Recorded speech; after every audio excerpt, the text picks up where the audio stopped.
Di awal tahun 2018 baru didirikan kita sedia hewan kurban 100-an ekor, padahal baru pertama kali main.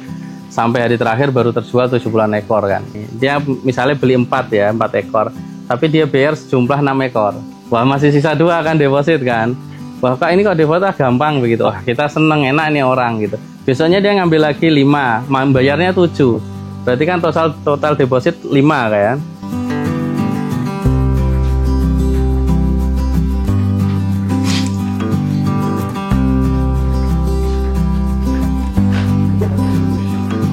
Assalamualaikum warahmatullahi wabarakatuh. Perkenalkan, nama saya Ale Ikhwan Jumali, adalah pendiri Ternak Desa Al-Kausar.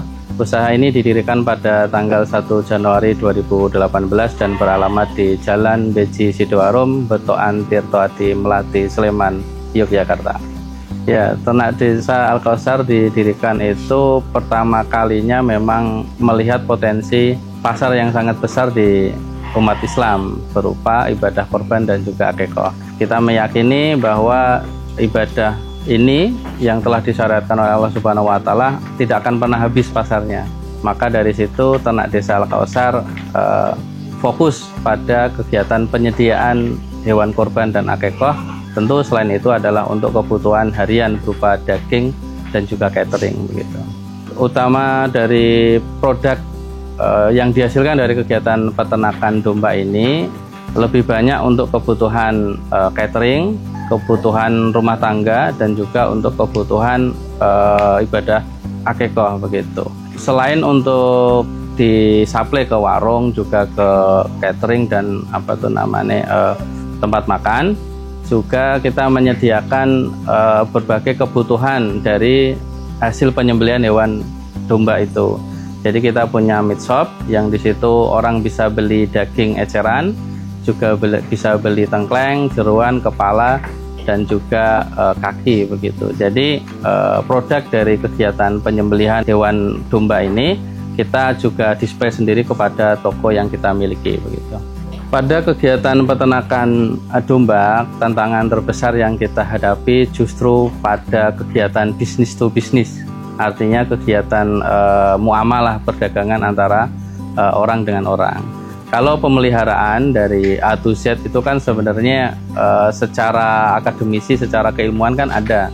Maksudnya pemeliharaan dari A ke Z itu penyakitnya apa, itu kan dia berulang ya. Penyakit ini, obatnya ini, kalau kejadian ini berulang seperti ini, jadi rumusannya, formulasinya itu ada sebenarnya. Itu tentu tantangan yang besar, tapi dia bisa dipelajari begitu. Tapi begitu sudah hubungannya dengan manusia, kita jual beli, kemudian kemitraan dan lain sebagainya, itu kita sudah hubungannya dengan karakteristik sama pribadi orang. Orang gagal bayar, orang pesen nggak lancar pembayarannya, itu yang kadang justru menghambat cash flow. Jadi secara bisnis, pemeliharaan, budidaya, penyembelihan A to Z-nya kan ada teorinya begitu, dan itu terulang, bisa dipelajari. Tapi begitu hubungan dengan manusia gitu, jual beli, terus kemudian pembayaran, itu kan hubungannya sama karakter ya, dan itu kadang yang menghambat laju perputaran keuangan. Itu justru malah menjadi kendala terbesar dalam usaha begitu. Kalau pengalaman hubungan interaksi perdagangan jual beli yang tidak lancar tentu pernah ya, hampir semua itu mengalami, termasuk kami. Di awal tahun 2018 baru didirikan kita sedia hewan kurban 100-an ekor, padahal baru pertama kali main. Sampai hari terakhir baru terjual 70-an ekor kan. Jadi masih 40-an ekor tuh. Kan kita panik ya, panik selling gitu. Ada orang datang mengaku bisa menyerap semuanya begitu. Dan singkat cerita, akhirnya pada kejadian itu kita kena, kejeglong lah gitu ya. Jadi dia manis muka, manis mulut di depan, dia yakin akan mengambil barang kita, dan memang diambil. Cuma dia cara mengambil hatinya itu gini, dia misalnya beli 4 ekor, tapi dia bayar sejumlah 6 ekor. Wah, masih sisa 2 kan deposit kan. Wah, kak ini kok deposit gampang begitu. Wah, kita seneng, enak nih orang gitu. Besoknya dia ngambil lagi 5, bayarnya 7. Berarti kan total deposit 5 kan. 5 ekor dia sudah nitip uang. Besoknya dia ngambil 3 nggak bayar. Kan ngambil udah sisa kemarin kan. Besoknya ngambil 5 dia nggak bayar, kita kan tenang. Oh, kemarin gampang kok gitu. Akhirnya kan lama-lama total depositnya habis, tapi dia ngambil barang gitu. Ya kan, kebayang ya. Jadi imajinasinya itu kita dienakan di depan, kita percaya sama dia padahal kita nggak kenal orangnya. Ya qadarullah akhirnya memang sekitar 30-an ekor itu lepas gitu. Kita nggak kebayar lah, sebagian kebayar tapi lebih banyak nggak kebayar. Nah gitu, akhirnya ini kan nggak bisa dipelajari ya, bisa tapi itu orang tuh kan hati orang kita nggak bisa membaca. Tapi kalau tadi peternakan gitu, A to Z, pemeliharaan, penyakit, insya Allah ilmunya ada. Kita tinggal mengulang saja, pengulangan akan membuat kita paham bagaimana cara pemeliharaan, pengobatan gitu. Tapi begitu interaksi dengan orang gitu ya, pembayaran, karakter segala macam itu saya pikir kok susah gitu situ. Tapi alhamdulillah dengan kejadian itu kita bisa antisipasi, tetap bisa diantisipasi. Kegiatan budidaya pemeliharaan domba gini kan dia memang A to Z-nya bisa dipelajari, cuma ada faktor yang kita nggak bisa kontrol ya. Kenapa nggak bisa kita kontrol? Kan ternak kita pelihara, kita beli dari pasar ya. Terus kemudian pakan kita nggak punya lahan hijauan untuk pakan ternak, semuanya beli.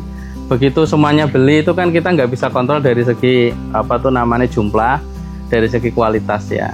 Bisa kita kontrol secara kualitas, ada quality control begitu ternak datang. Tapi pilihan kita nggak banyak. Kadang ternak susah cari, akhirnya apa yang ada kita terima dari pembeli, dari supplier begitu. Pakan juga seperti itu, begitu pakan harganya mahal, ya mau nggak mau harus itu yang kita kasih pakan kan, kita nggak punya hijauan sendiri.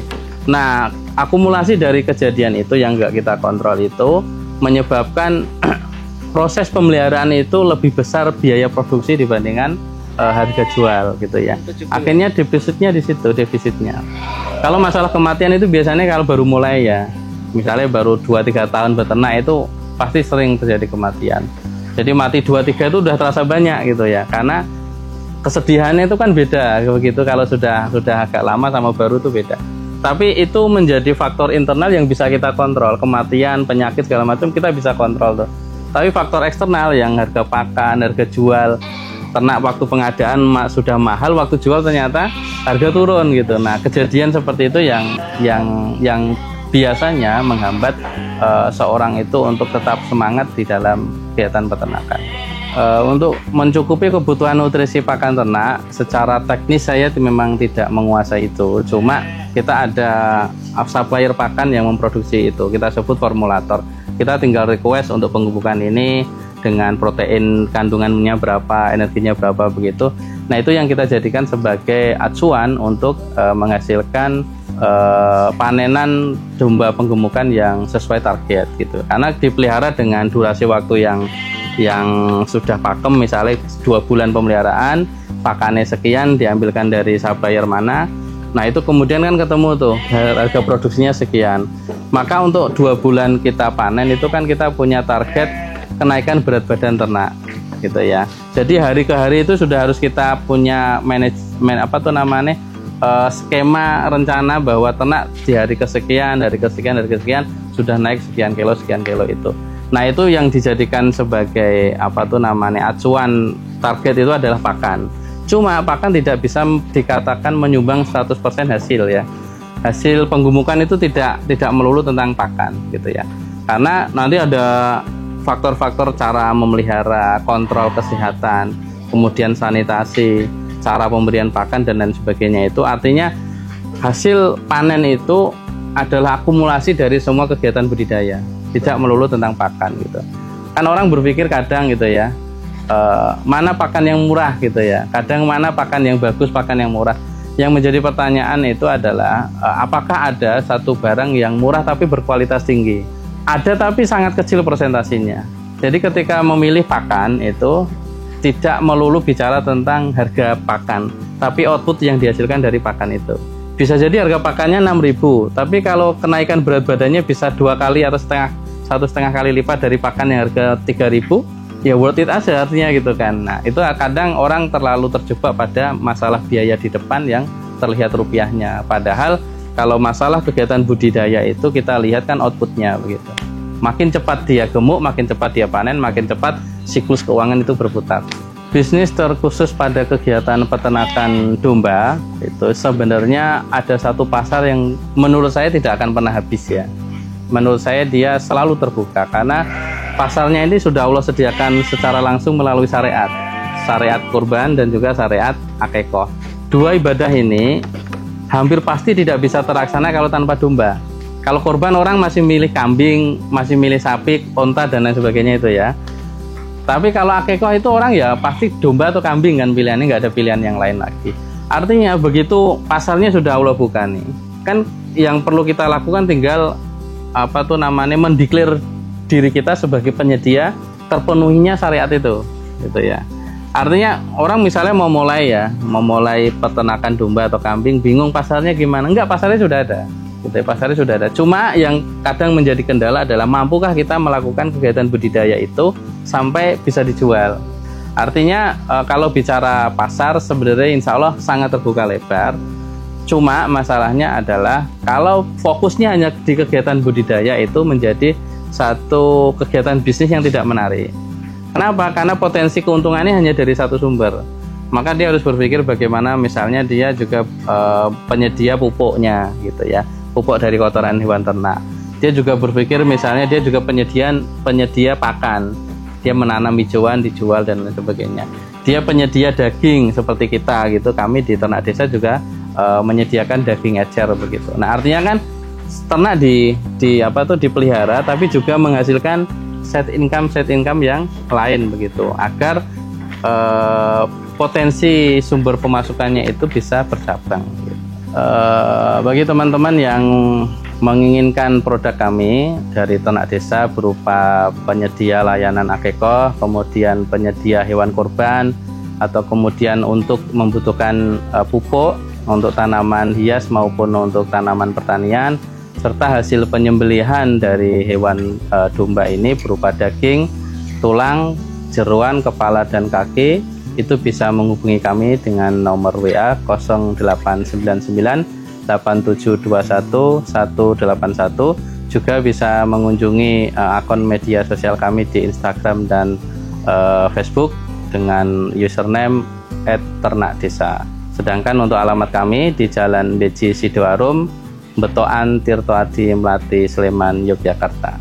Ya, secara prinsip kegiatan peternakan itu sebenarnya menjanjikan, cuma dia membutuhkan proses jangka waktu yang panjang untuk membangun basis produksi itu.